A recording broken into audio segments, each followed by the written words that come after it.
대중의 사랑을 받고 있는 명품 중에 가장 성장세가 핫한 브랜드가 뭘까요? 루이비통이요? 아, 맞아요. 루이비통도 맞습니다. 그런데 구찌를 빼놓을 수가 없어요. 아마 성장률로만 치자면은 루이비통보다 훨씬 뛰어날 겁니다. 명품을 한번 사본 적이 없었던 저도 딱 한 번 명품을 산 적이 있는데 이 지갑 때문에 그래요.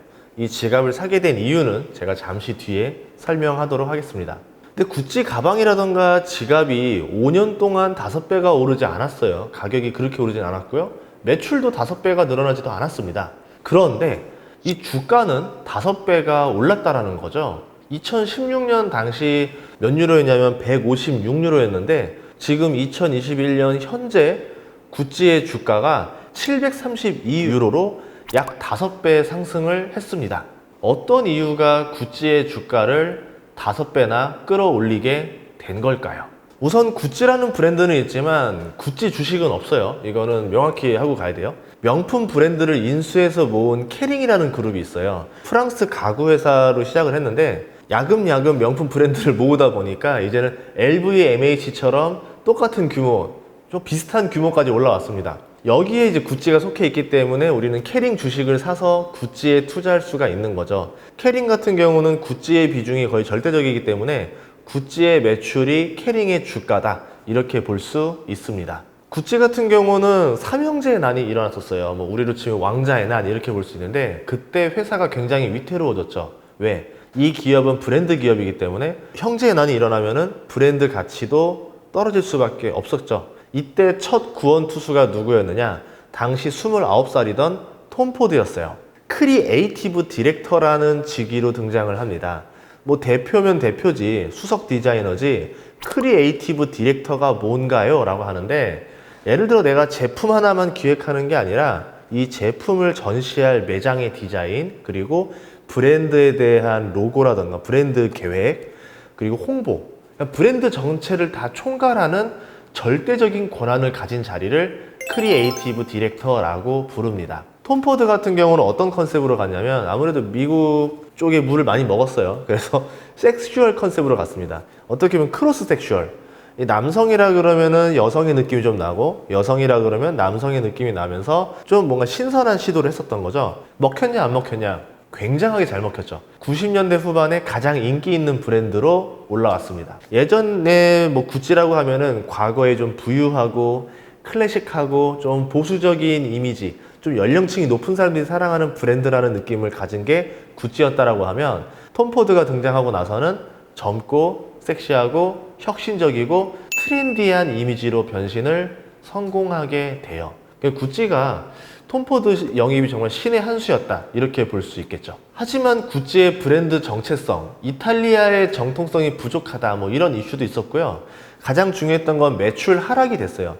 아무리 톰 포드라 하지만 톰 포드가 한번 들여왔던 컨셉이 결국은 사람들한테는 좀 진부해지기 시작했던 거죠. 그러면서 매출 하락, 그리고 경영진과의 마찰을 겪으면서 톰 포드가 나가게 됩니다. 그 이후에 톰 포드라는 브랜드가 생겼죠. 2004년에는 새로운 크리에이티브 디렉터로 등장한 사람이 이제 액세서리 라인을 이끌었었던 프리다 지아니니가 등장하게 되는데요. 이탈리아의 정통성의 느낌이 더 강했었어요. 그래서 어떻게 보면 이제 구찌가 옛날로 좀 회귀된 거 아니냐라고 하면서 또 나름대로 그래도 평이 좋았습니다. 초반에는 구찌 인기를 이끌어갔지만 결국 10년의 권력은 뭐 오래가지 못한다라는 속담처럼 10년이 지나서 2014년이 되자 프리다 지아니니도 매출 부진의 이유로 물러나게 됩니다. 그 다음에 누가 이제 크리에이티브 디렉터가 될 것인가, 이 부담감을 갖는 자리였는데 모두가 예상하기에는 구찌가 굉장히 유명한 디자이너를 데려올 거다라고 생각을 했었죠.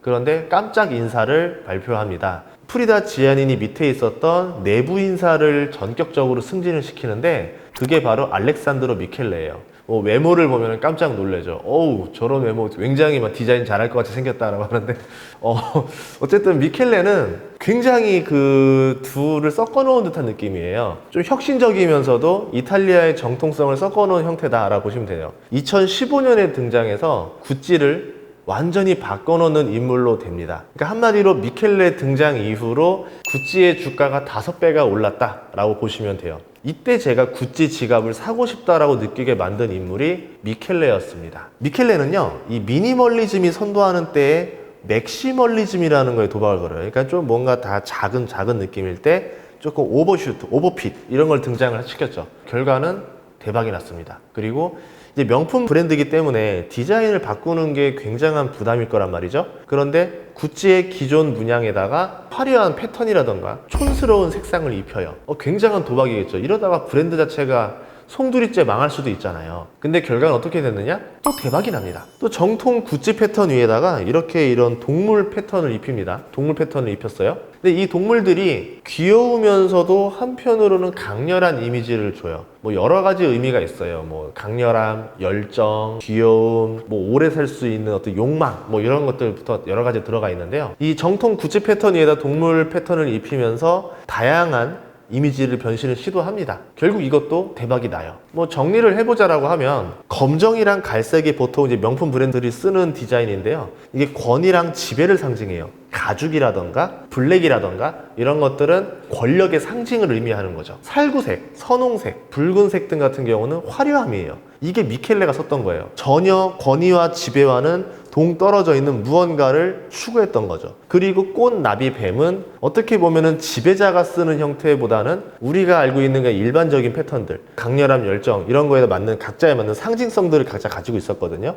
그러니까 미켈레는 뭐냐면 단순히 디자인을 바꾼 것을 떠나서 브랜드가 주는 메시지 자체를 완벽히 바꿔버렸다. 그러니까 구찌는 구찌의 기본 패턴을 썼던 것 외에는 새로운 브랜드로 탄생했다라고 보시면 됩니다. 그래서 제가 이 지갑을 사고 싶었어요. 이걸 보면서 유튜브 하는 사람들은 계속 그 매너리즘에 빠질 수밖에 없어요. 기존에 잘 나왔던 거를 계속 하면은 지금도 잘 되지 않을까라는 어떤 매너리즘이 있을 것 같은데, 그것을 항상 극복하기 위해서 매일 보는 지갑을 이 구찌 지갑으로 만든 겁니다. 그러면은 나도 계속 꾸준히 도전을 해야겠다라는 거를 저한테 각인시킬 수가 있겠죠. 그래서 제가 돈을 모으고 모아서 산 게 이 지갑이었었습니다. 또 구찌는 한 번 더 도전을 하는데 우스꽝스러울 수 있는 미키마우스라던가 다른 이제 만화 캐릭터들을 넣었어요. 그래서 브랜드가 망했나요? 아니요.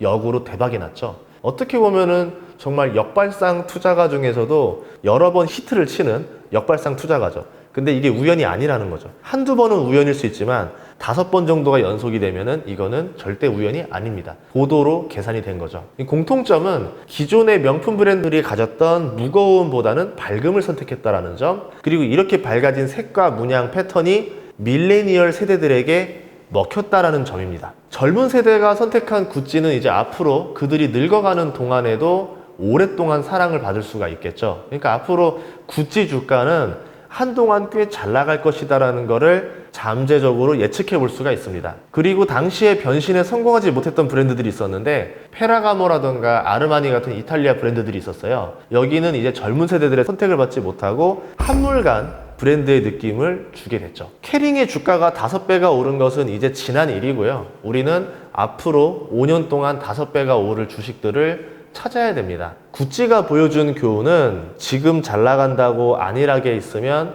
안 된다라는 거예요. 힙한 것은 다시 진부해지기 마련이에요. 그리고 그때는 새로운 도전을 다시 해야 합니다. 프랑스 왕실에서부터 내려왔던 명품 브랜드라고 하더라도 계속 스타트업처럼 도전을 해야지만 살아남을 수 있다는 거죠. 과거의 영광이 미래의 먹거리를 책임져 주지 않는다라는 겁니다. 도전하지 않는 기업에는 그래서 투자할 필요가 없다라는 거죠. 네이버는 카카오 때문이기도 하고 실질적으로는 모바일 시대로 넘어가면서 여러 위기가 왔어요. PC를 중심으로 했던 회사이기 때문에 모바일 시대에 잘 적응하느냐가 관건이었겠죠. 카카오는 잘 적응했습니다. 어쨌든 네이버는 그 메신저에서는 실패를 했지만 메타버스와 온라인 쇼핑으로 체질을 바꿨어요. 그리고 앞으로의 성장성을 더 가져가게 됐습니다. 아마 네이버의 주가도 앞으로 한 5년, 10년 동안 한동안은 더 잘 나가지 않을까, 이렇게 예측해 볼 수가 있겠죠. 자동차 시장 같은 경우는 자율주행차로 넘어갔습니다.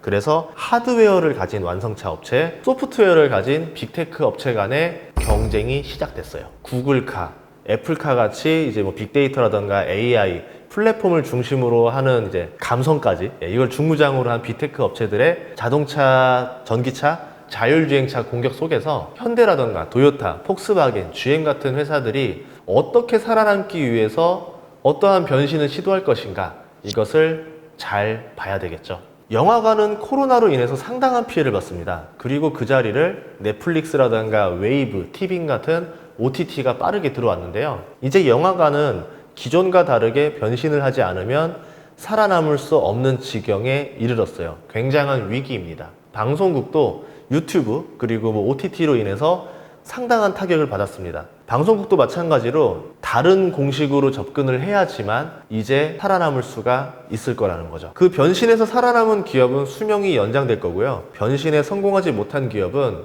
모토로라라던가 노키아처럼 그냥 한때 잘 나갔던 우리들 추억 속으로 사라지게 될 겁니다. 그래서 하고 싶은 말이 있습니다.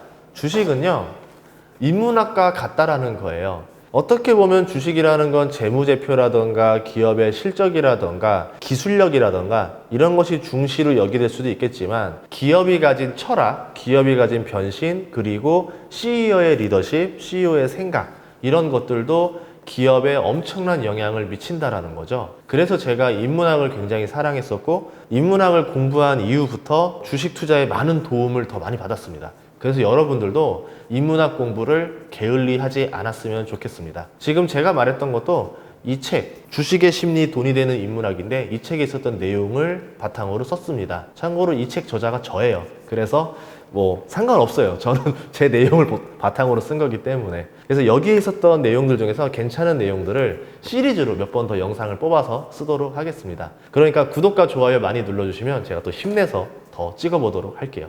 고맙습니다.